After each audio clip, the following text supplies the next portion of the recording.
My marriage was about 6 months old at that time. A bolt of lightning struck my otherwise mundane life. My husband forced me to take care of my father-in-law, who had become bedridden as a result of an accident. Because that was the first experience to me, I struggled with caring for my father-in-law. Then my husband said to me, "We're going to relax in Hawaii and you'll look after my father." My husband and my mother-in-law left for Hawaii, leaving me behind. They still didn't know, they had no idea what kind of tragedy their decision would cause later on. Mary is my name, and I am 30 years old. I've always enjoyed cooking, so after graduating from college, I went to work for a major restaurant chain. I am now in charge of developing new products in the planning department, 8 years after starting there. I met Tom, who later became my husband 2 years ago. I went to my favorite Japanese pub all by myself, found full that day, sat at a counter. Tom was sitting next to me. We found we were the same age through a conversation with the pub master. We had a nice chat and exchanged contacts. Tom began inviting me to dinner on a regular basis after that, and we began spending time alone together. He was upbeat and funny, and I found myself drawn to him. He appeared to be the same way, and we started dating naturally. We got married 6 months ago after a year of dating. We are currently enjoying living together in an apartment located between our workplaces. I sometimes cut corners on housework because we both have work, but Tom always smiles and says, "You don't have to be perfect at housework. I'm just happy being with you." I wish I took time to prepare dinner as well, but I'm happy just to be able to have dinner with the person I love. I believe so. Thank you, I said. Tom is always so gracious. Only to you. I like to treat the people I like nicely. I'm so happy to be your wife. Me too. I'm really happy to have a wife like you. Even 6 months after our wedding, our relationship is still so good that we have conversations like this today. I thought that our happy days would last for a long time, but then, all of a sudden, those happy days vanished. My husband was already in the living room when I got home from work that day. Normally, the first one who got home would say, "Hey." However, there was a somewhat heavy silence on that day. I nervously talked to my husband, who was on his phone with a worried face. "Tom, hey, are you alright?" "Hey, Mary, I was completely out of it." "What happened? You seem terrified." "Oh, it's just my mother called." "From your mom?" "Dad got involved in an accident." "What?" I couldn't keep up with the unexpected response, but we couldn't sit at home doing nothing. I immediately took my husband's hand.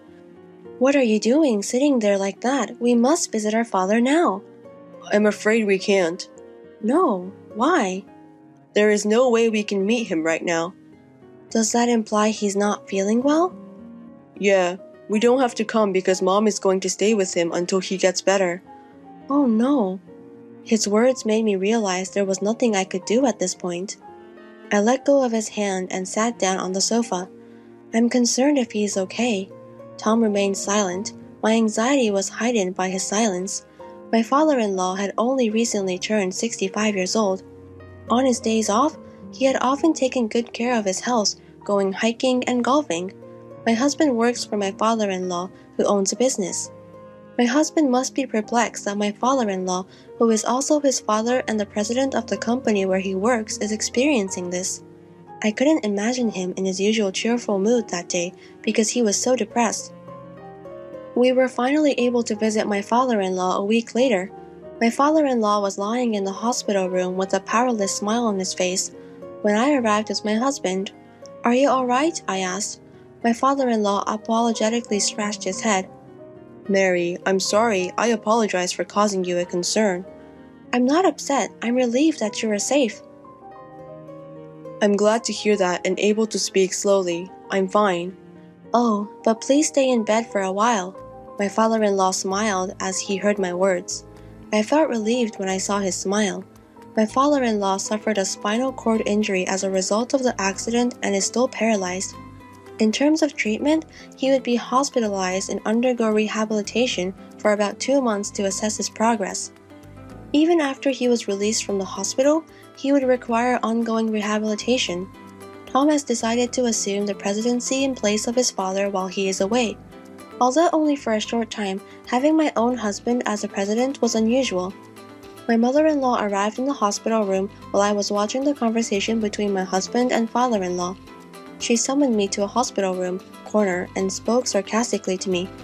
"Hey, Mary, are you sure you're not mistaken?" "I'm mistaken?" I asked. "You are, indeed. Just because Tom is president doesn't mean you can't have fun, right? Please don't take advantage of Tom." "I don't have to be concerned about that because I'm employed and well compensated." "I'm not sure. In the first place, you were aware that Tom was the boss's son. What a vile young lady!" The mother-in-law smirked and said those words matter-of-factly, but it was her imagination, not reality. I didn't realize Tom was the president's son until we were dating for a while. As a result, my mother-in-law has been sarcastic toward me since the start of our marriage. I didn't want to be misunderstood and hated her one-sidedly, so I snapped at her on the spot. "I didn't ask him for money. Tom's personality captivated me." "What? What are you on about? You speak to me as if you know who I am." "That is correct. Nothing would be misunderstood by you." "I'm not sure. Whatever you say, I will never approve of you." "Oh no." My father-in-law, perhaps noticing our conversation, and asked, "What's wrong?" "It's nothing," my mother-in-law said, glaring at me. My mother-in-law's words and actions made it clear that she adored Tom. She probably thought I'm a woman who approached her son for money because we married after only a year of dating. Her attitude toward me has been ruthless since the moment I went to greet her at the wedding. But under that circumstances, I never expected my mother-in-law to be so sarcastic towards me. My husband also adored her troublingly. He said something like this a few days later. "Mary, you're aware that my father will be released from the hospital the month after next, right? We'll be returning to my parents' house at that time." "Wait a minute," I said. "Why are you suddenly saying so?" "That was suggested by Mom. This is a good time for us to move in together," she said. "Mom can't live with my father by herself." "But it's not easy to do that so quickly." "What are you on about? We're all in this together," Mom says to me. "That is so thankful." I was perplexed, but he stated unequivocally, "Anyway, that is a decision. Simply get your belongings packed in time for the move-in." "Wait, I won't be able to commute to work if I move to your parents' house. We had trouble finding an apartment near our workplaces." "Isn't it only 5 stops by train from my parents' house? You're very fortunate to be able to sit on the train in the morning." It appeared that my husband and mother-in-law had already decided to live together. After that, I asked my husband several times if we wanted to avoid moving in together, but they paid no attention to me. My husband became more devoted to my mother-in-law than ever before. On the other hand, his words and actions towards me became increasingly harsh. He was giving me another nagging lecture every single day. "How's the packing coming along?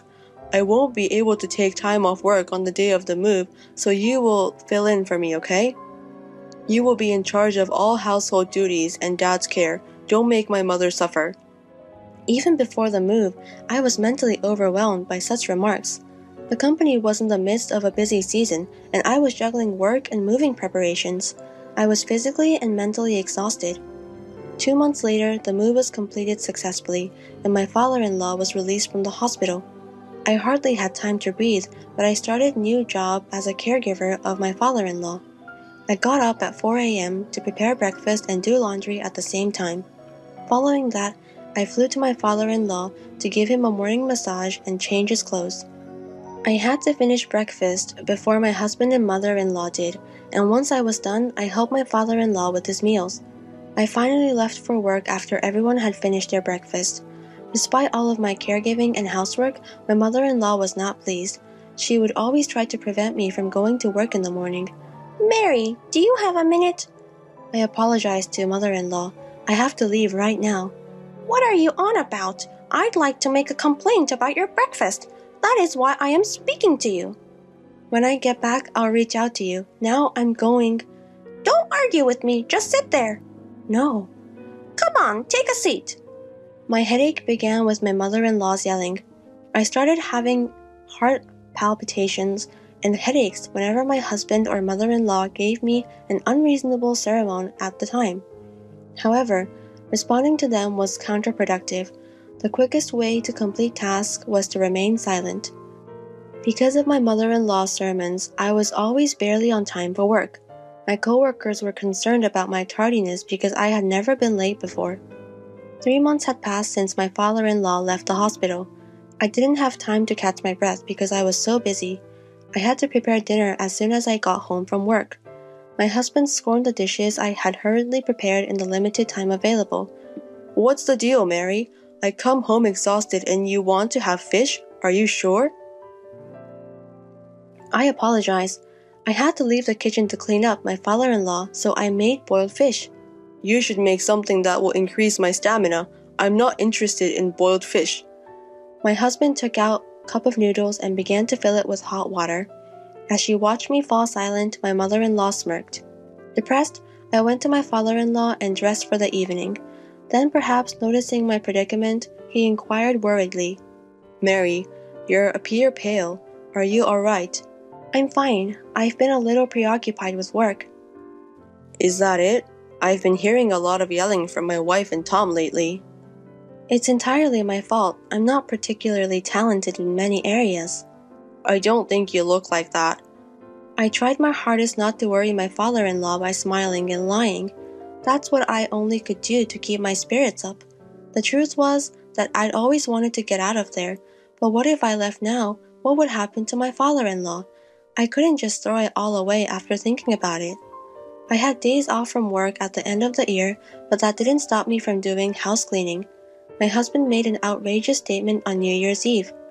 "My mother and I are currently on our way to Hawaii." "What? Hawaii?" "I spent a long time discussing it with my mother. We've been discussing it for quite some time." "Wait a second. Think about the situation your father is in." "He is okay with you being here. You're also off work, so you should do something." With a triumphant expression on their faces, my husband and mother-in-law showed me their large carry-on cases. They must have found my perplexity amusing because they tried hard not to laugh. The trip's first day, as they were leaving the house, my husband said simply, "Well, you're going to take care of my father. We're going to Hawaii to unwind. We'll be relaxing in Hawaii, so you'll have to do it yourself." My husband and mother-in-law both laughed as they shut the front door. Something inside of me snapped at that exact moment. "Look after him? What are you on about? Why do I have to do everything by myself as a step-family member? I can't take it any longer. I'm divorcing him when they return." Something exploded in my head, and I resolved to devote myself to caring for my father-in-law until they returned home. I was already planning to divorce, and I decided to do nothing and leave the housework. I made breakfast for my father-in-law as usual the next day and went to his room with a towel to wipe him and change of clothes. My father-in-law approached me with a smile as I did so. "Mary, best wishes for the new year." "Dad, I wish you a happy new year." "What happened to Tom and my wife? Last night they appeared to be in some sort of trouble." "They went to Hawaii." "What? Hawaii?" My father-in-law sighed deeply and looked skeptical. "What? Oh, Dad." "Let's get this party started, shall we? Mary, I apologize for everything." "Wait a second. What are your thoughts?" "I've been able to get out of my bed on my own for a few days now. I've been waiting for the right moment, but I never imagined they'd get it just right." "What exactly do you mean?" My father-in-law then smiled and began to speak slowly. My father-in-law apparently wanted to do something about the fact that I was the only one being pushed around. I asked my mother-in-law and husband to run errands for me, but they ignored me completely. Furthermore, the company's executive director contacted him and reported that my husband, the company's acting president, was doing whatever he pleased. This trip, too, must have been paid for by the company. So my father-in-law contacted a company representative and asked him to monitor my husband's behaviors. Then, his laziness at work was discovered and everyone was furious. My father-in-law was supposed to return to the company as president after the new year. My husband was supposed to return to be an employee, but decided to fire him. The home is also in the name of father-in-law. While they were away, we changed the locks and devised a strategy to keep them out when they returned. I went to the city office to pick up 2 divorce papers while they were there. A week has passed. The front door shook and the intercom rang repeatedly. My husband and mother-in-law, who had just returned from Hawaii, were attempting to open the door. I responded to them via the monitor. "Good to see you back. How was your journey?" "What the heck, Mary? Please open the door right now because I am unable to do so." "That's something I can't do. My father-in-law warned me not to open the door." "What? What are you talking about?" "Hey, did you have a good time, the trip, with company funds?" "How did you find out about that? I don't know," my husband's expression said. I couldn't help but laugh as I watched their expressions on the monitor. My father-in-law, who was listening to the conversation, then interrupted from the side. "Oh, you really embezzled my company's money." "Dad, why? You aren't supposed to be able to stand." "I've been able to stand for a few days now thanks to Mary's rehabilitation assistance, and the managing director has told me about your shady attitude at work." "Who is the managing director? No, Dad, no, nothing was done by me." "Give it up, you've been fired. You inept piece of shit. Pack your belongings and leave my office immediately." Through the monitor, my husband began to complain with tears in his eyes. "Mary, you won't leave me, will you?" I snapped back at him as he clutched at me. "What? What are you talking about?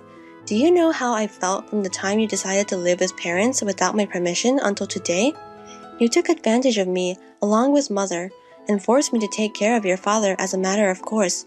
Do you have any idea how hard it's been for me?" "Oh, calm down, Mary. I'm sorry. "Your apology is worthless. When you left on your trip, I understood it's a waste of time to continue the family with you. I'll live on my own. I don't want a motherfucker like you." At my words, my husband backed away dazzledly. My mother-in-law hurried to support him. The scene was that of a painful mother and son. After that, my father-in-law opened the front door and confronted them with the divorce papers I had received. I had them fill out the divorce papers right then and there, and I kicked them out and locked the door. My husband and mother-in-law pleaded repeatedly, "Open this door," but my father-in-law never responded to their pleas. I have not seen them since. Rumor has it that they are both unemployed and cannot afford to rent a room, so they are sleeping in a comic book cafe and working day jobs. It must be a world of difference from the life they had been leading. Well, the punishment is well worth it for them. After the divorce, my father-in-law said to me, "I'm going to hire a housekeeper from now on, so you are free to go." I took him at his words and moved to a place near my work. I am now living a comfortable and fulfilling life. I cannot thank my father-in-law enough for saving me. I am determined to repay him in any way I can.